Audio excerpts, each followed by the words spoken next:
नमस्कार। BSc first year की botany की ऑनलाइन क्लासेज में पिछले वीडियो के अंदर अपन ने राइजोपस के अंदर लैंगिक जनन के बारे में पढ़ा था। आज के इस वीडियो के अंदर अपन एक नए उपप्रभाग या नए सब डिवीज़न के बारे में पढ़ेंगे जिसका नाम है एस्कोमाइकोटिना। एस्कोमाइकोटिना वर्ड है जो ग्रीक भाषा के दो शब्दों से मिलकर बना है, एस्कोस और माइकस। एस्कोस का मतलब होता है ब्लैडर और माइकस का मतलब होता है फंगस। यानी कि इनके अंदर है जो इनके जो सदस्य होते हैं, इनके अंदर गुबारेनुमा संरचना पाई जाती हैं, इसलिए इनको सेक फंजाई भी कहा जाता है। तो इस वर्ग के सदस्यों को कोष कवक या सेक फंजाई भी कहते हैं। और ये जो प्रभाग है वो प्रभाग उच्च कवकों का सबसे बड़ा समूह है। इसमें 1820 वंश तथा 15,500 जातियां हैं जो इंक्लूड की गई हैं।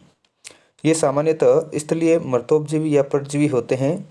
इनकी कुछ जातियां हैं जो समलरागी या कोप्रोफिलस होती हैं। समलरागी का मतलब होता है जो गोबर में उगने वाली जातियां होती हैं उनको समलरागी या कोप्रोफिलस कहते हैं। और इनमें है जो एस्को बीजाणुओं का निर्माण होता है, इसमें जाइगोस्पोर या युग्माणुओं का निर्माण नहीं होता है। अब अपन पढ़ते हैं एस्कोमाइकोटिना के जनरल कैरेक्टर के बारे में। तो एस्कोमाइकोटिना का जो थैलस होता है वो साकित पटयुक्त कवकजाल के रूप में होता है। यीस्ट का जो थैलस होता है वो एक कोशिक होता है। इनमें पाए जाने वाले पट हैं जो सरल छिद्रयुक्त होते हैं तथा कवक तंतु की प्रत्येक कोशिका एक या बहुकेंद्र की होती है। इनकी कोशिका भित्ति काइटिन या ग्लूकोन से बनी होती है। इनमें है जो कशाभिकाएं नहीं पाई जाती हैं। इनमें जनन कायिक अलैंगिक व लैंगिक विधियों के द्वारा होता है। कायिक जनन विखंडन, खंडन और मुकुलन द्वारा होता है, जबकि अलैंगिक जनन अचल बीजाणु जैसे ओइडिया, क्लेमाइडो बीजाणु या कोनिडिया के द्वारा होता है। इनमें लैंगिक जनन है जो युग्मकदानी संयुग्मन जैसे यीस्ट के अंदर, युग्मकदानी संपर्क जैसे एस्परजिलस पेनिसिलियम के अंदर, काय युग्मन द्वारा मार्केला के अंदर और अचल पोमणु युग्मन द्वारा पॉलीस्टिग्मा में होता है। इनमें है जो विषम केंद्रकता या हेट्रोकैरियोसिस पाई जाती है। इनके फलन के पिंड को या फ्रूटिंग बॉडी को एस्कोकार्प कहा जाता है। और संरचना के आधार पर इनमें फलन पिंड है जो चार प्रकार के होते हैं, एपोथीसियम, पेरिथीसियम, क्लिस्टोथीसियम और एस्कोस्ट्रोमा। ये चार फलन बॉडीज होती हैं। नंबर एक पर अपन एपोथीसियम के बारे में, तो यह एक चौड़ी प्लेट नुमा संरचना है और इनमें ऐसा ही है जो हाइमीनियम की सतह पर विकसित होती हैं और परिपक्व अवस्था में ये अनावृत या नेक्ड रहती हैं। एग्जाम्पल इसका है पेजाइजा। सी जो डायग्राम है वो एपोथीसियम को शो कर रहा है। जो एपोथीसियम है वो प्लेट लाइक दिख रहा है और इसके अंदर इसकी सरफेस पर है जो ऐसा ही है जो प्रेजेंट है और इनके बीच बीच में है जो पैराफाइसिस या सहसूत्र प्रेजेंट होते हैं जो बंदी होते हैं और इस एसआई के अंदर एस्को बीजाणु का निर्माण होता है। सेकेंड जो फ्रूटिंग बॉडी है जिसका नाम है पेरिथीसियम। तो पेरिथीसियम में जो फ्लास्कनुमा संरचना बनाते हैं और ये एक छिद्र के द्वारा बाहर की ओर खुलते हैं जिसे ऑस्टियोल कहते हैं। फ्लास्क की ग्रीवा व मुख पर रोमनुमा बंदी सहसूत्र पाए जाते हैं। इनमें ऐसा ही फलन पिंड की अंतर्भित्ति से विकसित होती हैं और इसका एग्जाम्पल है जो क्लेविसेप्स है। एपिथीसियम के अंदर जो ऐसा ही है वो कहाँ पर प्रेजेंट होती है, हाइमेनियम की सतह पर, जबकि पैराथीसियम के अंदर ऐसा ही है जो फलन पिंड की अंतर्भित्ति से डेवलप होती हैं। बी जो डायग्राम है वो फ्लास्कनुमा पेरिथीसियम को शो कर रहा है। तो पेरिथीसियम ऊपर की तरफ है जो ऑस्टियोल के द्वारा खुल रहा है और इसके अंदर ऐसा ही है जो अंतर्भित्ति से जुड़ी रहती हैं और ऐसा ही के बीच बीच में है जो पैराफाइसिस या स्टेराइल जो तंतु होते हैं उनको पैराफाइसिस या सहसूत्र कहते हैं।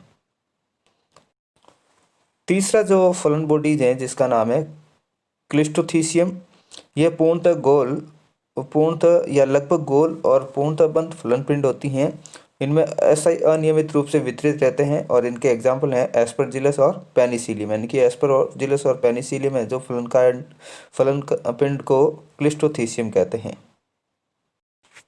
आपके सामने स्क्रीन पर जो एक डायग्राम दे रखा है वो एक गोल संरचना को क्लिस्टोथीसियम कहते हैं और इसके अंदर एस्कोस्पोर है जो अनियमित रूप से व्यवस्थित यानी कि ऐसा ही है जो अनियमित रूप से व्यवस्थित होती हैं और इस एसआई के अंदर है जो एस्कोस्पोर प्रेजेंट रहते हैं। नेक्स्ट चौथा फलन पिंड है जिसको बोलते हैं एस्कोस्ट्रोमा। यह कायिक तंतुओं से बनी एक आभासी पैरेनकाइमी संरचना होती हैं और फलन पिंड में जो सुस्पष्ट भित्ति नहीं पाई जाती हैं। इनकी ऐसा ही है जो द्विकंचुष्टित या बाइट्यूनिकेट होती हैं। नेक्स्ट कैरेक्टर पढ़ते हैं। निषेचन के फलस्वरूप इनके अंदर एस्कस का विकास होता है और ये प्रत्येक एस्कस के अंदर एस्को बीजाणु बनते हैं जो अंतर्जात विकसित होते हैं, यानी कि एंडोजिनस एस्कोस्पोर का फॉर्मेशन करते हैं। और प्रत्येक एस्कस के अंदर कितने एस्कोस्पोर बनते हैं? 8 एस्कोस्पोर बनते हैं। नेक्स्ट अपन पढ़ते हैं एस्कोमाइकोटिना का वर्गीकरण। तो एस्कोमाइकोटिना को फलन पिंड की उपस्थिति के आधार पर 2 वर्गों में बांटा गया है। हेमीएस्कोमाइसिटीज नंबर 1 उपवर्ग है जिसका नाम है हेमीएस्कोमाइसिटीज। इसके अंदर ऐसा ही है जो नेक्ड होती है, नग्न होती है और इनके अंदर एस्कोकार्प अनुपस्थित होता है। इसे 3 गणों में विभाजित किया गया है, प्रोटोमाइसिटेलीज, इंडोमाइसिटेलीज और टेफ्राइनेलीज। सेकंड जो उपवर्ग है जिसका नाम है यूएस्कोमाइसिटीज, तो इसके अंदर ऐसा ही है जो फलन पिंडों में विकसित होती हैं और इसे 5 श्रेणियों के अंदर बांटा गया है। श्रेणी 1 जिसका नाम है प्लेक्टोमाइसिटीज, इसके अंदर ऐसा ही है जो स्तनजीवी होते हैं और क्लिस्टोथीसियम के अंदर वितरित रहते हैं। इन्हें 2 गणों में डिवाइड किया गया, यूरिसियलीज और एरिसाइफेलीज। सेकंड जो श्रेणी है जिसका नाम है पायरिनोमाइसिटीज, इसके अंदर एस्कोकार्प है जो पैराथीसियम के रूप में होता है और इसे 2 गणों में डिवाइड किया गया है, हाइपोक्रियलीज और स्पेरियलीज। श्रेणी जो थर्ड है जिसका नाम है लोक्यूलो एस्कोमाइसिटीज, इसके अंदर एस्कस द्विकंचुष्टित या बाइट्यूनिकेट होता है और एस्कोकार्प है जो एस्कोस्ट्रोमा के रूप में पाया जाता है। इन्हें 4 गणों में डिवाइड किया गया है, मिरीएंजियलीज, डोथीडियलीज, हेमिस्फेरियलीज, हिस्टीरियलीज। श्रेणी 4 जिसका नाम है लेबोल्बिनियोमाइसिटीज, इसके अंदर एस्कोकार्प है जो एक पैराथीसियम होता है और इसमें केवल एक ही गण है जिसका नाम है लेबोल्बिनियलीज। फिर श्रेणी जो 5 है जिसका नाम है डिस्कोमाइसिटीज, इसके अंदर एस्कोकार्प है जो एप्रोथीसियम होता है और इसे 3 गणों में डिवाइड किया गया है, पेजाइजेलीज, हिलोटियलीज, ट्यूबेरेलीज। अपन क्लासिफिकेशन पढ़ते हैं एंसवर्थ का क्लासिफिकेशन। तो एंसवर्थ ने एस्कोमाइकोटिना को 6 वर्गों में डिवाइड किया, हेमीएस्कोमाइसिटीज, लोक्यूलोएस्कोमाइसिटीज, प्लेक्टोमाइसिटीज, लेबल्बोनियोमाइसिटीज, पायरेनोमाइसिटीज और डिस्कोमाइसिटीज। तो क्लास फर्स्ट या वर्ग फर्स्ट जिसका नाम है हेमीएस्कोमाइसिटीज, तो इनके अंदर जो कवक जाल होता है वो अल्प विकसित या अनुपस्थित होता है और इसमें एस्कोजन तंतुओं का निर्माण नहीं होता है।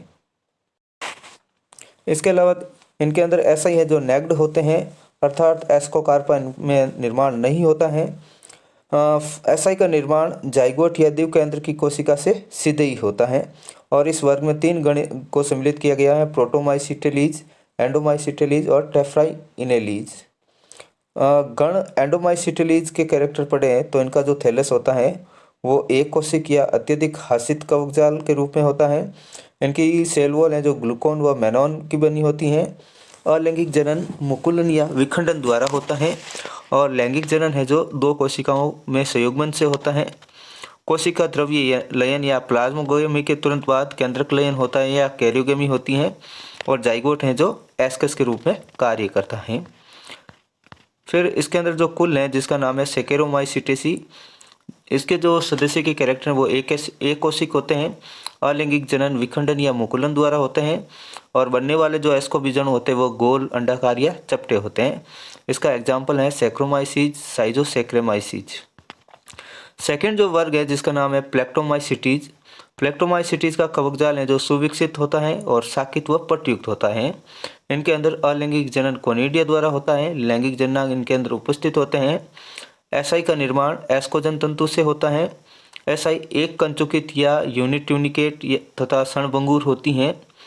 एस्पोकार्प है या फलन पिंड है जो इसमें क्लिस्टोथीसियम प्रकार का होता है। इनमें हाइमेनियम नहीं पाया जाता है। इस वर्ग को 3 गणों में डिवाइड किया गया, यूरेसियलस, एनिजिनेलस और माइक्रोएस्केलस। गण यूरोसियलस के जो सदस्य होते हैं अधिकांश सदस्य मृतोपजीवी होते हैं, कभी कभार कुछ सदस्य हैं जो परजीवी के रूप में भी पाए जाते हैं। इनका जो कवक जाल होता है वो पट्टयुक्त तथा कोशिकाएं हैं जो बहुकेंद्र की होती हैं। कोनिडिया शाखित या अशाखित कोनिडियम दर्रों पर श्रृंखला के रूप में विकसित होते हैं। इनका फलन पिंड है जो क्लिस्टोथीसियम प्रकार का होता है। ऐसा ही दीर्घ वर्ताकार तथा क्षणभंगुर होती हैं और एस्को बीजाणु एक केंद्र की तथा जनन छिद्र रहित होते हैं। कुल यूरोसिएसी या एस्परजिलेसी तो कोनिडिया हैं जो इनमें कोनिडिया श्रृंखला में बनते हैं तथा विशिष्ट कोशिकाओं जिसे प्रांगुल भी कहते हैं उस पर है जो कोनिडिया का निर्माण होता है। क्लिस्टोथीसियम है जो मोटी पेरिकला या पेरिडियम के द्वारा परिबद्ध रहता है। इनमें ऐसा ही है जो गोल अंडाकार या नाक रूपी होती हैं। इनके एग्जाम्पल की बात करें तो यूरोसियम जिसे एस्परजिलस भी कहा जाता है और पेनिसिलियम। वर्ग थर्ड है जिसका नाम है लोक्युलो एस्कोमाइसिटीज। इनमें है जो एस्कोकार्प एस्कोस्ट्रोमा में गुहिकाओं के रूप में जिन्हें स्ट्रोमेटिक पेरिथीसियम कहते हैं उसके अंदर पाए जाते हैं। इनके अंदर ऐसा ही है जो द्विकंचुकित या बाइट्यूनिकेट होती हैं और इनके कोनिडियम दर हैं जो अशाखित होते हैं। चौथा वर्ग है जिसका नाम है लेबोल्बो नियोमाइसिटीज। इनके कवकजाल मुख्यतः कीटों पर परजीवी के रूप में पाए जाते हैं और ये बाह्य परजीवी या एप्टोपैरासाइट होते हैं। ऐसा ही है जो पेरिथीसियम के रूप में पाई जाती हैं और क्षणभंगुर होती हैं। वर्ग 5 की बात करें जिसका नाम है पाइरेनोमाइसिटीज तो इनका जो फलनपिंड या जो एस्कोकार्प होता है वो पेरिथीसियम होता है जो ओस्टियोल के द्वारा खुलता है। ऐसा ही है जो हाइमीनियम में व्यवस्थित होते हैं। ऐसा ही बेलनाकार तथा एक कंचुकित या यूनिट्यूनिकेट होती हैं और इसे 4 गणों में डिवाइड किया गया एरिसाइकेलस मेलियोनेलस कोरोनोफोरेलस स्पेरियलस। वर्ग 6 जिसका नाम है डिस्कोमाइसिटीज। इसके अंदर है जो मृतोपजीवी कवकों को सम्मिलित किया गया है। कुछ सदस्य हैं जो समलरागी भी होते हैं। फलन पिंड है जो एपोथीसियम प्रकार का होता है जो प्यालेनुमा कपनुमा या तस्त्रीनुमा होता है। अधिकांश में अलैंगिक जनन अनुपस्थित होता है लेकिन कुछ सदस्यों में अलैंगिक जनन कोनिडिया के द्वारा होता है। लैंगिकता का ह्रास पाया जाता है तथा लैंगिक जनन युग्मकदानी युग्मन अचल पुंमणु युग्मन या कायिक युग्मन के द्वारा होता है। ऐसा ही तथा पैराफाइसिस हाइमेनियम का निर्माण करते हैं। इनकी ऐसा ही है जो मुग्दराकार या बेलनाकार तथा एक कंचुकित या द्विकंचुकित होती हैं। इस वर्ग में को 3 गणों में डिवाइड किया गया पेजाइजेलस हेलोसियलस तथा ट्यूबरेलस। फिर अपन गण पेजाइलेस के बारे में पढ़े तो इनके जो मेंबर होते हैं वो मृतोपजीवी होते हैं और ह्यूमस युक्त मृदा गली सड़ी लकड़ी या गोबर आदि पर पाए जाते हैं। एपोथीसियम खुले मुख्यतः भूम्युपरिक यदाकदा अधोभूमिक होते हैं। हाइमेनियम है जो पूर्ण रूप से अनावृत होता है। ऐसा ही है जो ढक्कन युक्त बेलनाकार तथा एक कंचुकित होते हैं। कुल पेजाइजेसी में एपोथीसियम कप या तस्त्रीनुमा होता है और एपोथीसियम है जो भूम्युपरिक या एपिजियल तथा मांसल होता है। इनके अंदर पेरिडियम है जो सुविकसित और आभासी मर्दूत की होता है। पैराफाइसिस शीर्ष पर शाखित तथा समान लंबाई के होते हैं और इनके अंदर एस्को बीजाणु काचा तथा एक पंक्ति विन्यासित होते हैं और इनका एग्जाम्पल है जो पेजाइजा है।